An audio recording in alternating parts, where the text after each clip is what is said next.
And we standing there looking at him. He's looking right in our eyes as he grinds this mud. We went over there. Like, hey, Charlie Murphy! And we held him down. And we just wailed on his legs.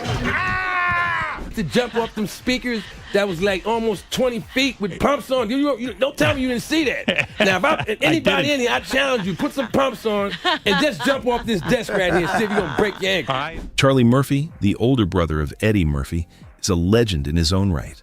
He was best known for his unforgettable appearances on the iconic Chappelle's Show. Outside of that, he built a reputation as one of, if not the most prolific storytellers in Hollywood. What's the strangest thing a fan has ever asked you to do? A man in the KKK came up to me and said, you know, Charlie, I usually hate but ever since that Dave Chappelle show came on, you and Dave Chappelle make me and Bubba love every Wednesday night. And I'm never gonna be. Not only was he an incredible storyteller, but Charlie Murphy also had creativity that was completely off the charts, something you can clearly see in his work on Chappelle's Show. Just take a look at this next clip. What you waiting for, Cool Breeze? Get buck naked right now. Get it off, son. First of all, you better check your tone ring, man. Don't think you know who you're talking to. Little Washington. Don't give butt naked for nobody. You want this role? You're gonna have to shoot me. Okay. People might think Eddie Murphy is exaggerating when telling stories, but that's not really the case. From serving in the Navy to working as a bodyguard and eventually becoming a standout figure in comedy, Charlie Murphy had genuinely seen it all. And that's exactly why his life was packed with wild, unforgettable moments, just like this one. Yes, I had one of the most brutal experiences with outfits. When I first got out the Navy, I came out to LA, my brother was huge. He had, show business clothing. He was supposed to have it on. He was a showman. Everybody knew who he was. He said, yo, man, you want to wear this jacket tonight? So the jacket was a green glitter busboy jacket. I put the busboy jacket on, and then we went to the club, and I thought I was clean. And we walking through the club, and I hear everybody go, yeah, man, it's Eddie Murphy, man. Who's that behind the Oh, that's his bro. What that do? I don't know, he looked like he's a magician. Charlie Murphy's life was so wild that even something as simple as a quick run to 7-Eleven could turn into a full-blown comedy bit. I walked into a 7-Eleven today, to buy me some rolling papers. Because yes, I do smoke weed every now and then. Hell yeah. Like once an hour. Yeah, I walked in the 7-Eleven and said, I want some rolling papers. Dude behind the counter got pissed off, man. We don't sell drug paraphernalia here. I was like, really? Why not? You sell alcohol here? Yeah, you got condoms, you got sex pills. You be even selling ham sandwiches. And you a Muslim. If you think Charlie Murphy's life only started feeling like a movie once his brother Eddie Murphy became a superstar, you'd be completely wrong. His story actually took a drastic turn much earlier, when his father was involved in an altercation that tragically cost him his life. And somehow, knowing Charlie, even a life-altering moment like that wasn't off limits. He had this rare ability to process real pain and still turn it into something people could laugh at without ever losing the weight of what actually happened. The woman that killed my father. Oh, it was a woman? Yeah. Wow. Why did a woman kill your father? Lovers quarrel. Lovers quarrel. Oh, so your parents weren't together? Stories, no, they weren't together. Oh, okay. And it's one of the oldest stories in the books. I tell my kids, man, hey, man, if the girl is mad, don't close your eyes. Charlie Murphy really began his rise to stardom through Chappelle's Show, the iconic series created by Dave Chappelle back in 2002. Dave himself has credited Charlie's stories as a big reason the show became such a success, and it's not hard to see why. We're gonna hang out with Rick James tonight, you know what I'm saying? We got closer, started hanging out. Things escalated to the point where, my man got too familiar, and I ended up having to whip his ass, man, because, he would step across the line. Habitually, he's a habitual line stepper. We went to Studio 54. We walking up into the VIP section, and all of a sudden I heard something go, Charlie Murphy! He had this ring on, the commemorate this song he had put out called Unity. And this was imprinted in that black head of his for at least a week. I waited because I knew what hotel he was staying in. Eddie and then went home and went up to his room, knocked on the door. Charlie Murphy! He had his hand cocked to throw another right hand. Could tell it like he gave me some kind of Bruce Lee cross kick or something. I kicked the shit out of him, man. And fortunately for us, that wasn't the last time Charlie Murphy had to deal with Rick James.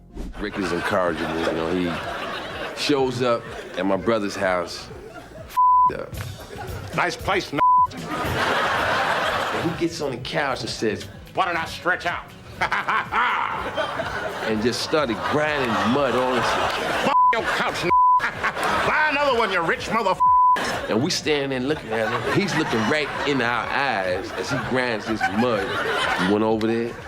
Like, hey, Charlie Murphy! And we held him down. And we just wailed on his legs. Ah!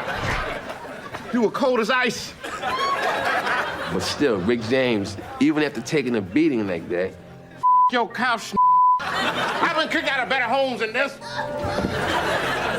I'll be back. You black my brother, you know, he's a lot more compassionate than I am. He's looking and Lemon's driving off. He said, wow, man, Rick really needs help. I was like, yo, we just gave him some help. And it wasn't just Rick James. Charlie Murphy also had that unbelievably random encounter with Prince. The kind of story so wild, he couldn't help but turn it into a sketch. And I had the Jerry curls coming out, and I had my slick to the side and all that. And Prince came in. That's when Purple Rain came out, and Prince was the you know what I'm saying? Prince had on it was like a Zorro type outfit. It had the ruffles that come down in the front. Prince started talking to my brother.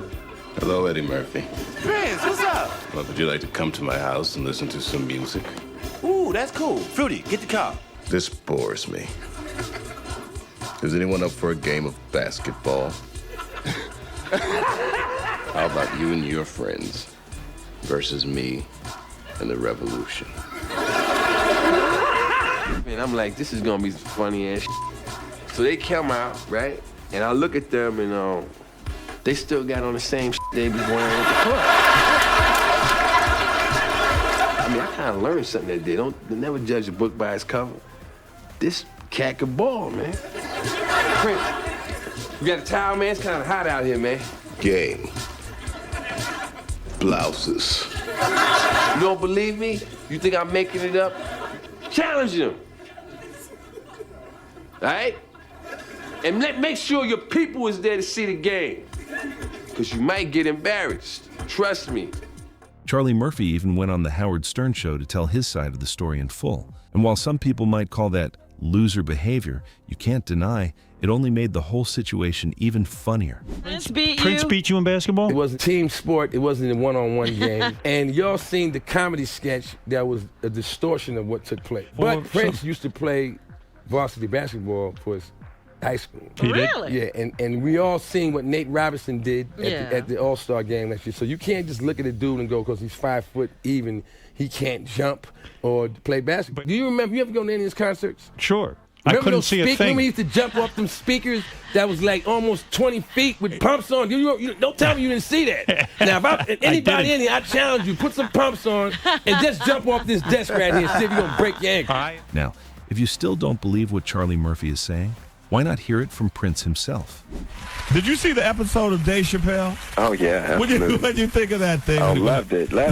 That's a true story, by the way. The Charlie Murphy story? Oh, yeah, that's real. So you guys got together and you guys play basketball? Oh, definitely. And you got game? Oh, definitely. And he don't. And he don't? Yeah. And be honest, it ain't that I'm that great. He's just so bad. Is that right? Yeah. Did you have pancakes afterwards? Well, I didn't make them, but we had pancakes, yeah. Unfortunately, Charlie Murphy passed away in 2017 after a years-long battle with leukemia. But even years after his passing, his legacy continues to live on. From his legendary sketches on Chappelle's Show to his unforgettable stand-up performances and even his voice acting roles in games like Grand Theft Auto, San Andreas, one of the most successful video games in history, Charlie left a mark across multiple generations. Chappelle's Show was a very difficult show to do, but it was one of the greatest experiences of my life. And one of the reasons that it was great was your brother, Charlie. It's safe to say that Charlie Murphy remains one of the most influential comedians of his time, and his impact on comedy is still being felt today.